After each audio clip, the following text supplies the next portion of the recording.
ఇవన్నీ ఏవి పరిష్కారం కాకపోగా చివరికి ఇంతకుముందు మా ఎమ్మెల్యేలు గుర్తు చేసిండ్రు, రిటైర్డ్ ఉద్యోగి 35 సంవత్సరాలు పనిచేస్తే ఆయనను చూసుకునే తీరు గిదేనా అని చెప్పి ఆనాడు మాటలు మాట్లాడినప్పుడు సంబరపడ్డము, మాట్లాడినప్పుడు వాళ్ళకు పాలాభిషేకాలు చేసినాము. కానీ గిట్ల గీ ధర్నా చౌకలో రిటైర్డ్ ఉద్యోగులుగా డబ్బులు రాకపోగా ఆత్మహత్యలు చేసుకుంటామని, ఆత్మహత్యలకు విరుద్ధంగా ధర్నాలు చేసే పరిస్థితి అని చెప్పి మాత్రం నా తెలంగాణ రిటైర్డ్ ఉద్యోగులు ఊహించలేకపోయినరు. మాటలు బ్రహ్మాండంగా ఉన్నాయి కానీ చేతలు లేవు. నేను నా ఇంటికి వచ్చేటువంటి 100 మందిలో 5-6 ఉద్యోగులు వస్తున్నారు, రిటైర్డ్ ఉద్యోగులు వస్తున్నారు. రిటైర్డ్ ఉద్యోగులు కావచ్చు, ఇంజనీరింగ్ మెడిసిన్ చదువుకునే విద్యార్థుల తల్లిదండ్రులు కావచ్చు. వాళ్ళు అంటున్న మాట ఏంటంటే, అయ్యా నువ్వు పాత ఆర్థిక మంత్రివి కదా, నీ దగ్గరనే పనిచేసినట్టుంది చీఫ్ సెక్రటరీ గారు, ఫైనాన్స్ సెక్రటరీగా. ఆ సుల్తానియా గారు కూడా మీ దగ్గరే పనిచేసినట్టున్నది.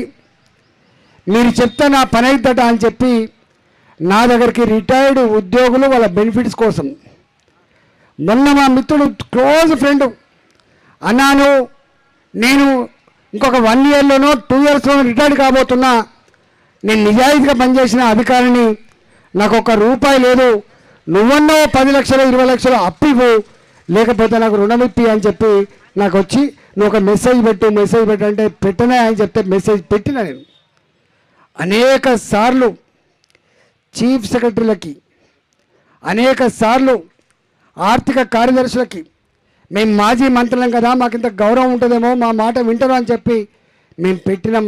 కానీ ఎవరి పని కూడా కాలేదు. కాకపోగా మేము ఎప్పుడైనా ఫోన్ చేస్తే వాళ్ళు మాట్లాడే మాటలు ఏంటంటే, మా చేతులు ఏం లేదు, మీరు పైన చెప్పమని చెప్తున్నారు. ఇంత సిగ్గుమాలిన వ్యవస్థ ఉంటుందని చెప్పి మేము కళ్ళ కూడా ఊహించలేదు. 14 సంవత్సరాల కాలం పాటు ఏ తెలంగాణ రాష్ట్ర ఆశయం కోసం ఉద్యమాలు చేసినామో, ఇదే ధర్నా చౌక్లో మేము దీక్షలు చేసి అలసిపోయి ఇక్కడే పడుకుంటే మా కిందికెళ్ళి ఆ మొత్తం మురికంతా మా కిందికెళ్ళి పోయిన తెల్లారులే చూసేలకు మొత్తం తడిసిపోయి ఉన్నాం. మాకు అలసిపోయి తెలియకుండా అయిపోయింది. అప్పుడు అనుకున్నాం, తెలంగాణ కోసం కొట్లాడుతున్నాం కదా, ఇదో లెక్క కదా అని చెప్పి అనుకున్నాం.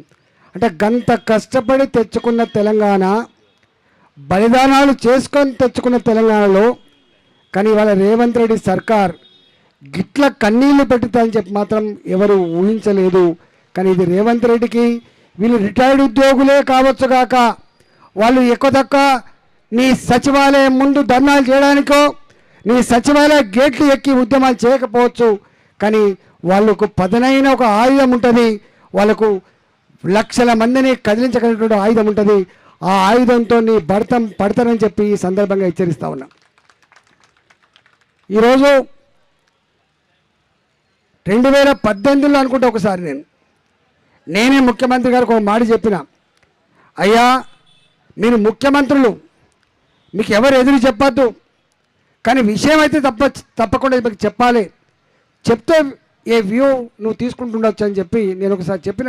2018 నవంబర్లోనో అక్టోబర్లోనూ నేను చివరి సంవత్సరం ఆర్థిక మంత్రిగా చివరి సంవత్సరంలో మొత్తం చూస్తూ ఉంటే తెచ్చుకున్న అప్పులు కానీ, ఖర్చు పెడుతున్న తీరు కానీ, వస్తున్న ట్యాక్స్ కానీ చూస్తున్నప్పుడు అదనంగా ఒక 5,000 కోట్ల రూపాయలు కూడా ఖర్చు పెట్టేటువంటి స్తోమత లేకుండా పోయింది. 2019 నాటికే ఒక 5,000 కోట్ల రూపాయలు సంవత్సరానికి అదనంగా ఖర్చు పెట్టే ఆస్కారం లేదు. కానీ మీరు ఎన్నికల పోయేటప్పుడు మాత్రం నిరుద్యోగ భృతి పేరిట 4,000 రూపాయలు ఇస్తా అని చెప్తా ఉన్నారు. మీరు ఇచ్చే హామీలు చూస్తూ ఉంటే సంవత్సరానికి ఒక 50,000 కోట్ల రూపాయలు అదనంగా ఖర్చు పెట్టేటువంటి ఆస్కారం ఉన్నది. ఈ 50,000 కోట్ల రూపాయలు ఎక్కడి నుంచి తెచ్చిస్తాం మనం, చివరికి జీతాలు ఇవ్వాలనే పరిస్థితి అని చెప్పి 2019లో నేను మాట్లాడినా. కానీ ఇచ్చిండ్రు హామీలు. మీకు తెలుసు 2018 ఎన్నికల్లో ఇచ్చిన హామీలలో 2 అతి ముఖ్యమైన హామీలు అమలు కాలే. 4,000 రూపాయలు నిరుద్యోగ భృతి అమలు కాలే, రైతు రుణమాఫీ కూడా అమలు కాలే, ఏకకాలంలో చేస్తాను. కాంగ్రెస్ పార్టీ ఆనాడు 2 లక్షల రూపాయలు ఏకకాలం చేస్తా అని చెప్పిండు. దానికి ప్రతిగా టీఆర్ఎస్ ప్రభుత్వం నేనన్న మంత్రిగా ఉన్న 1,00,000 రూపాయలు ఏకకాలం చేస్తా అని చెప్పిండు. కానీ ముఖ్యమంత్రి మాలాంటి వాళ్ళని ఎదురు చెప్పొద్దు, విషయం మాత్రం కమ్యూనికేట్ చేసినాం. కానీ 4,000 రూపాయల నిరుద్యోగ భృతి అమలు కాలేదు, ఏకకాలంలో 1,00,000 రూపాయల రుణమాఫీ కూడా అమలు కాలే. నేను చాలాసార్లు మాట్లాడి చెప్పిన, డబ్బులు లేకనా 2021లో నేను భారతీయ జనతా పార్టీ శాసనసభలో గెలిచిన తర్వాత అనేక సమస్యల మీద మాట్లాడుతున్నప్పుడు ఈ విషయం కూడా మాట్లాడినా, అయ్యా నువ్వు 4,000 రూపాయలు ఇస్తా అని చెప్పినావు, ఎందుకు ఇవ్వలేకపోతున్నావు? రైతాంగానికి 1,00,000 రూపాయల రుణమాఫీ ఏకకాలం చేస్తా అని చెప్పినావు, ఎందుకు చేయలేకపోతున్నావు? డబ్బులు లేకనా మోసం చేయడానికి అని చెప్పి అడిగినా దానికి సమాధానం లేదు. కానీ నాకు మాత్రం సమాధానం తెలుసు, నీ దగ్గర డబ్బులు లేవనే విషయం తెలుసు నాకు. 2021 నుంచి మాట్లాడిన నేను ఇవాళ రేవంత్ రెడ్డి వచ్చిన తర్వాత నేను అనుకున్న, దేశాన్ని పాలించిన పార్టీ, ఈ దేశాన్ని అతి ఎక్కువ సంవత్సరాలు పాలించిన పార్టీ కాంగ్రెస్ పార్టీ, రాష్ట్రాన్ని పాలించిన పార్టీ కూడా కాంగ్రెస్ పార్టీ. రేవంత్ రెడ్డి గారు హామీలు ఇస్తున్నప్పుడు నేను మాజీ ఆర్థిక మంత్రిగా బాధ్యత కలిగిన పౌరుడిగా ఆనాడు నేను ప్రశ్నించిన, అయ్యా రేవంత్ రెడ్డి గారు నీవెప్పుడు మంత్రివి కాలే,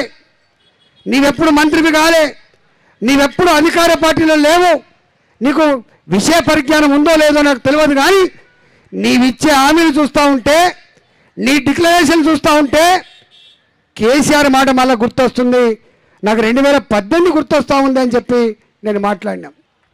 అప్పుడు వాళ్ళు చెప్పిన మాట ఏంటంటే, ఆయననే ఆర్థిక మంత్రి చేసిండా, ఆయనకే తెలివి ఉందా, మాకు అనుభవం లేదా, నాకు తెలివి లేదా అని చెప్పి మాట్లాడు.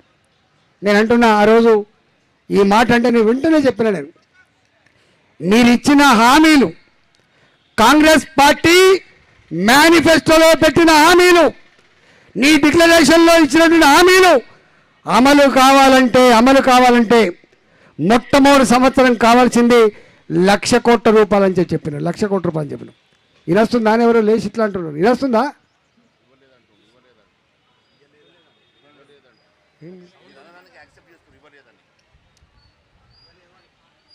నేను ఆ రోజు చెప్పిన, మొట్టమొదటి సంవత్సరం మాత్రం 1,00,000 రూపాయలు కావాలి, 1,00,000 కోట్లు కావాలి. రెండవ సంవత్సరం నుంచి మాత్రం తప్పకుండా 40,000 50,000 కోట్లు కావాలని చెప్పి ఆ రోజు చెప్పినాం. కానీ ఆనాడు ఎన్నికలు, కేసీఆర్ని బొందబెట్టాలి, కేసీఆర్ని ఒడగొట్టాలి కాబట్టి ఆల్టర్నేటివ్గా ఆయన కనబడితే ఆయన హామీలు చూడలేదు, ఆయన డిక్లరేషన్లు చూడలేదు, టక్క ఓట్లేసి గెలిపించింది. ఇవాళ ఏమంటున్నారు, అయ్యో పేనం మీద నుంచి వెళ్ళి పొయిలపడ్డాం కదా అంటాను. ఇలా పేనం మీద నుంచి వెళ్ళి పొయిలపడ్డాం కదా అంటుంది. ఇవాళ నేను అంటున్నా, ఆయన ఒక మాట అన్నాడు, ఒక గింతంత ముక్క భూమి అమ్మితే రైతుల మాఫీ మీద మాట్లాడిన సందర్భంలో ఆయన మాట్లాడిన మాట ఏంటంటే, 40,000 కోట్ల రూపాయలు కావాలి రైతుల మాఫీకి, ఏకకాలంలో ఇస్తా అని చెప్పినావు, ఎట్లా సాధ్యమైందంటే, ఆనాడు ముఖ్యమంత్రి కాకముందు రేవంత్ రెడ్డి మాట్లాడిన మాట ఏంటంటే, హైదరాబాద్లో విలువైన భూములు ఉన్నాయి, ఒక ముక్క అమ్మితే దీని బిషాద్ ఎంత అని చెప్పిండు రేవంత్ రెడ్డి. కానీ వాళ్ళ బాధ అనిపించే అంశం ఏంటంటే, మీకు తెలియదు చాలామందికి, ఆ ముక్క భూములు, ఆ విలువైన భూములు మన కోసం అమ్మబడతలేవు. ఆ విలువైన భూములు ఇప్పటిదాకా మా మహేశ్వర రెడ్డి గారు చెప్పినట్టుగా అవన్నీ కూడా పెద్దలకు, బకాసురులకు, బ్రోకర్లకు డబ్బుల కోసం కట్టబెడుతున్న దుర్మార్గమైన వ్యవస్థ కొనసాగుతూ ఉంది. దాని లెక్కంతా కూడా చెప్పాలంటే, ఎందుకంటే నేనే ఉన్నా ఇక్కడ, నా కళ్ళారా చూస్తూ ఉన్నా, బాధ అనిపిస్తుంది, దుఃఖం అనిపిస్తుంది. నా రిటైర్డ్ ఉద్యోగులకి ఒక 10,000 రూపాయల కోట్లు సరిపోతుంది కావచ్చు. నా చదువుకునే పిల్లలకి ఫీ రియంబర్స్మెంట్ లేక కాలేజీలకు పోయినప్పుడు, బయటికి వెళ్ళగొడుతున్నప్పుడు, క్లాసులలో నీ డబ్బులు కట్టలే అని చెప్పి క్లాస్ రూమ్లో నిలబెడుతున్నప్పుడు అవమానాన్ని తట్టుకోలేక మీరెట్లయితే ఇలా పిట్టల్లో రాలిపోతున్నారో, నా విద్యార్థులు కూడా అనేక మంది పిట్టల్లో రాలిపోతున్నారు ఈ రాష్ట్రంలో. వాళ్ళ కోసం 9,000 కోట్లు 10,000 కోట్లు. కానీ మీకు తెలుసా, నా దగ్గర కూకట్పల్లి అనేటువంటి నియోజకవర్గంలో, నా దగ్గర కూకట్పల్లి నియోజకవర్గంలో ఆనాడు మేనేజ్ చేసుకొని ఒక 260 కోట్ల భూమిని కొట్టేసిండు. దాంట్లో చెరువు భూమి పోతే 160 ఎకరాలు 170 ఎకరాలు. ఆ 170 ఎకరాల విలువ ఎంతో తెలుసా? 15,000 కోట్ల రూపాయలు అవుతుంది. 15,000 కోట్ల రూపాయలు అవుతుంది. ఆయన చెప్పిన ముక్క భూమి, ఆయన చెప్పిన విలువైన భూమి ఎవరికి పోతా ఉంది? డబ్బులుంటే చాలు మేనేజ్ చేయొచ్చు, డబ్బులుంటే చాలు న్యాయాన్ని కూడా మేనేజ్ చేయొచ్చు అని చెప్పి ఇవాళ దానికి అలవాటు పడ్డ భూ బకాసురులు ఎవరైతున్నారో ఇవాళ ఆ భూమిని కొట్టేసిండు. నేను 2007 నుంచి కొట్లాడినా. 2000